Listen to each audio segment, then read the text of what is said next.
Bugungi darsimizni boshlaymiz. Bugun sizlar bilan otlarni ko'plik shaklini ko'rib chiqamiz. Ko'plik shakli rus tilida множественное число deb ataladi. Avval eshitgan bo'lsangiz kerak, множественное число qisqartirilganda MNC deb yoziladi. O'zbek tilida xohlagan so'zimizga larni qo'shib ketsak, ko'plik hosil qilsak bo'ladi. Rus tilida esa bunaqa emas. Shunchaki bitta harf yoki 2-3 ta harf qo'shib, lar, ya'ni ko'plik hosil qilish imkoni yo'q. Biz rus tilida unga 4 xil harf qo'shishimiz mumkin ekan. Yoki i qo'shamiz, yoki i qo'shamiz, yoki a qo'shamiz, yoki ya qo'shsak, ko'plik hosil bo'lar ekan. O'zbek tilida shunchaki lar qo'shamiz hamma so'zlarga. Endi qachon a, qachon i, qachon a, qachon i qo'shilishini hozir sizlarga tushuntirib beraman. Uning uchun biz rodlarni eslab olishimiz kerak bo'ladi. Bizda женский rod va мужской rodimizga har doim i bilan i qo'shilar ekan.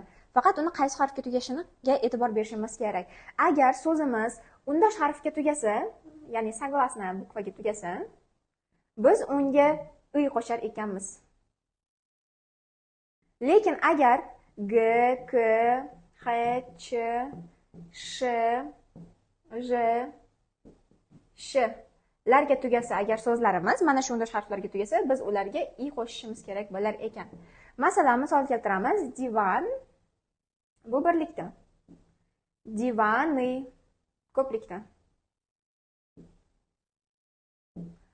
Tak, flag birlikda. Bu yerda ko'rgan bo'lsangiz g harfiga tugayapti. Bu yerda g harfimiz bor. Agar g ga tugasa, biz unga i qo'shishimiz kerak bo'ladi. Flagi. Demak, bu divanlar, bayroqlar. Endi agar so'zimiz a yoki ya yoki mягкий znakka tugaydigan bo'lsa, masalan, женский roddagi so'zlarimiz deya qolaylik, ya'ni a va ya yoki mягкий znakka tugaydigan so'zlarimiz bo'ladi.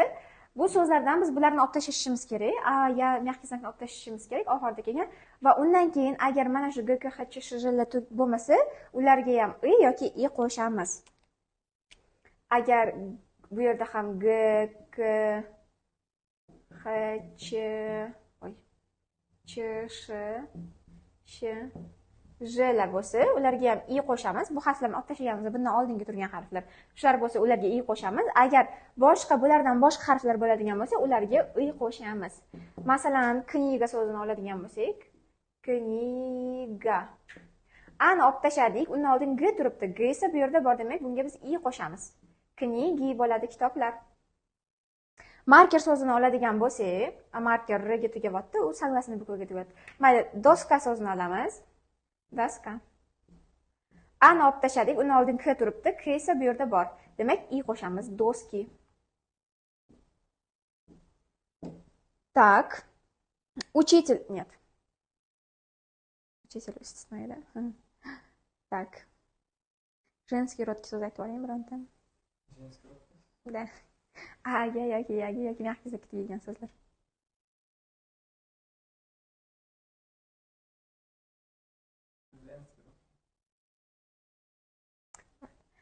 Tak, mama so'zini oladigan bo'lsak, mama. Bu bizda ya'ni a ga tugayapti. A ni olib tashlaymiz. Undan oldin m turibdi. M esa bu yerda yo'q. Demak, biz unga i harfini qo'shishimiz kerak bo'ladi. Onalar deyishimiz uchun mami. Demak, biz sizlar bilan i harflarini qachon qo'shishni ko'rib chiqdik. Agar согласный bukvaga tugasa, i qo'shamiz. Agar mana shu harflar uchramasa, agar mana shu harflar uchrasa oxirida, ularga i qo'shamiz. A, ya va mягкий znakka tugagan so'zlarda ham xuddi shunaqa. Bularni olib tashlashimiz kerak bo'lardi. Undan oldin agar mana shu harflar uchraydigan bo'lsa, ularga i qo'shamiz. Agar undan oldin boshqa undosh harflar turgan bo'lsa, ularga i qo'shar ekanmiz va bizga ko'plik shakli hosil bo'lar ekan. Endi esa a bilan ya qachon qo'shilishini ko'rib chiqamiz. Boya aytib o'tganimdek, bizda i bilan i faqat женский rod va мужской roddagi so'zlarimizga qo'shiladi. A bilan ya esa bizda средний rod so'zlarimizga qo'shilar ekan. Средний roddagi so'zlarimiz bizda o va y ga tugaydigan so'zlar. Agar so'zimiz o bilan tugasa, bu so'zimizga biz a qo'shishimiz kerak bo'lar ekan. Masalan, слово so'z. Slova.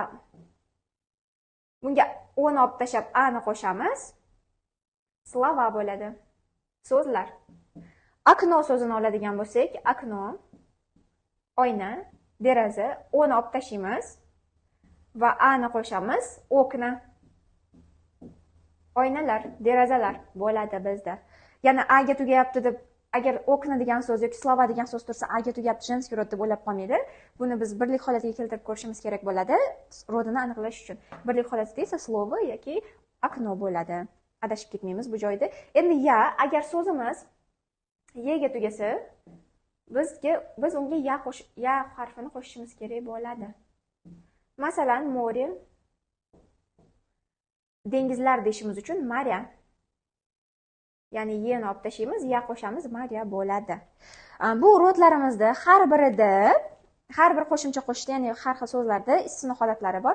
Istisno holatlarini jadvalini pastga tashlayman, ularni alohida yodlashingiz kerak bo'ladi. Bu esa общий правило, ya'ni общий qoidamiz. Общий qoidamizni bilib olishingiz kerak bo'ladi. Istisno holatlarini esa yodlab olishingiz kerak bo'ladi. Bugungi darsimiz shu bilan tugadi. Всем до свидания.